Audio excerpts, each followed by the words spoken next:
अमृत एक छोटे से शहर का रहने वाला 22 साल का लड़का था। उसका सपना था बॉलीवुड में बड़ा डायरेक्टर बनना, पर उसके रास्ते में एक बड़ी बाधा थी, पैसा। फिल्म स्कूल की फीस वह चुका नहीं सकता था, मुंबई जाने का खर्च तो दूर की बात थी। फिर एक दिन अमृत को एक अनोखा आइडिया आया। उसने यूट्यूब चैनल बनाया जिसका नाम था ड्रीम गर्ल। इस चैनल पर अमृत साड़ी पहनकर मशहूर अभिनेत्रियों की मिमिक्री करता था। उसकी मिमिक्री इतनी सटीक और उसके हाव भाव इतने शानदार थे कि देखने वाला बस देखता ही रह जाता था। कुछ ही हफ्तों में ड्रीम गर्ल यूट्यूब पर हिट हो गया। लाखों व्यूज, हजारों कमेंट्स और सब्सक्राइबर्स की बाढ़ आ गई। अमृत की खास बात ये थी कि वह सिर्फ मिमिक्री ही नहीं करता था, बल्कि हर किरदार के हिसाब से साड़ियां पहनता था, मेकअप करता था और पूरा किरदार जीवंत कर देता था।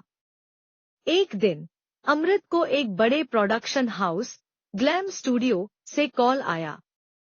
उन्हें अमृत की प्रतिभा देखकर एक खास ऑफर देना चाहते थे। मुंबई पहुंचकर अमृत को पता चला कि ग्लैम स्टूडियो एक रियलिटी शो बनाने जा रहा था, जिसका नाम था ड्रीम गर्ल। इस शो में इंडिया की सबसे बेस्ट ड्रैग क्वीन को चुना जाना था। अमृत चौंक गया। उसने सोचा, मैं तो लड़का हूँ, ड्रैग क्वीन कैसे बन सकता हूँ? पर दूसरी तरफ यह उसका सपना मुंबई तक पहुंचने का एक सुनहरा मौका भी था। इसके अलावा शो की इनाम राशि इतनी बड़ी थी कि अमृत उसे मना नहीं कर सका।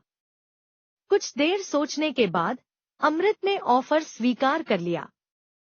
उसने ड्रीम गर्ल के किरदार को ही अपना शो का किरदार बना लिया। शो शुरू हुआ। हर हफ्ते कंटेस्टेंट्स को अलग अलग तरह के टास्क दिए जाते थे।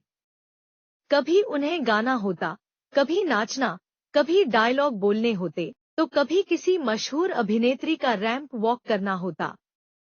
ड्रीम गर्ल हर टास्क में धमाल मचा रही थी। उसकी परफॉर्मेंस इतनी शानदार थी कि वह जल्दी ही जजों और दर्शकों के फेवरेट बन गई। लेकिन इसी बीच एक नया मोड़ आ गया। शो के दौरान एक नई कंटेस्टेंट एंट्री हुई। उसका नाम था मिसेज रॉयल। मिसेज रॉयल अपने रॉयल लुक, शानदार डिजाइनर साड़ियों और शालीन व्यक्तित्व के लिए जानी गई। उनकी परफॉर्मेंस इतनी गरिमापूर्ण होती थी कि दर्शक मंत्रमुग्ध हो जाते थे। अमृत को अचानक लगा जैसे उन्हें कहीं ये चेहरा देखा है। उन्होंने गौर से देखा तो उन्हें यकीन हो गया। मिसेज रॉयल कोई और नहीं बल्कि उनकी कॉलेज की सीनियर सारा थी। सारा भी अमृत को पहचान गई। उनकी आंखें चार हुईं और दोनों एक पल के लिए डर गए। उन्हें डर था कि कहीं उनका राज खुल ना जाए। लेकिन सारा ने भी चुप रहने का फैसला किया। वह अमृत की प्रतिभा का लोहा मानती थी और चाहती थी कि वह जीते।